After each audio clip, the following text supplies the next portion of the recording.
Okay, welcome back. I recently did a comparison video on 124 grain plus P 9mm rounds, and the comments that I've seen were that the chrono readings were a little bit high, and I know it was a sunny day, and I guess I was kind of fighting for readings that day and didn't think about what the results were actually saying until it was pointed out. And so I'm going to take these back out to the range and test them again through the 3.1 inch SCCY DVG-1.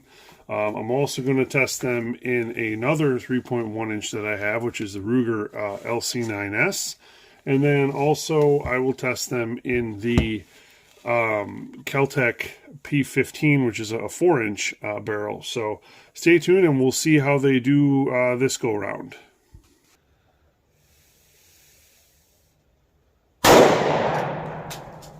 $11.10.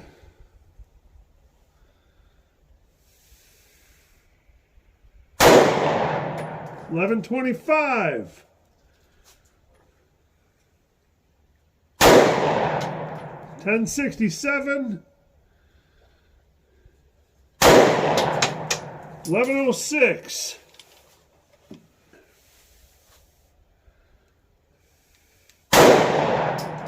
$11.40.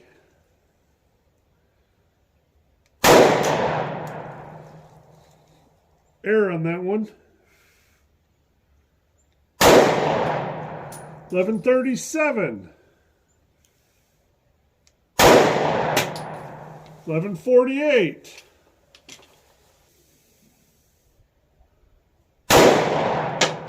$11.74. $12.05. $11.82. $12.23.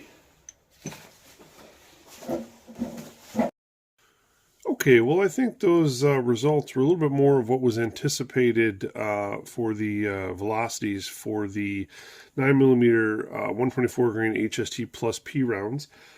From the DVG-1 here, which is 3.1 inch barrel, we had a 4-shot average of 1,102 feet per second out of the 3.1 inch Ruger LC9S. We had a 3-shot average of 1,142 feet per second. The differences there could just be your normal round-to-round variance. It could be that the barrel lengths are not exactly the same at 3.1 inches.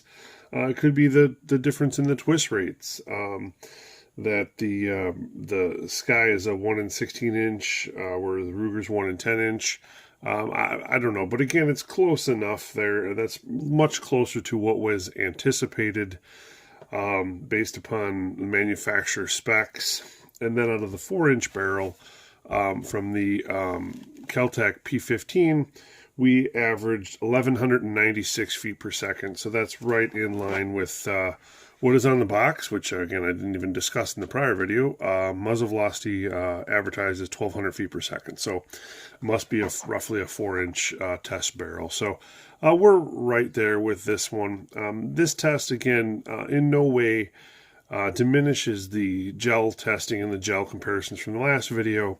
It's just apparently the chrono was reading a little bit high. And to resolve that, again, normally I set up about 10 to 12 feet away from the chrono when I'm testing, and so I moved it out about 3 feet further to about 15 feet out. I also set up my testing earlier in the day before the sun was as high in the sky. It did get sunny that day, but when I started with the 9mm, it wasn't quite a direct sunlight. So it seems to have alleviated the concerns that were raised previously. So hopefully you guys found this informative, and stay tuned for the next one.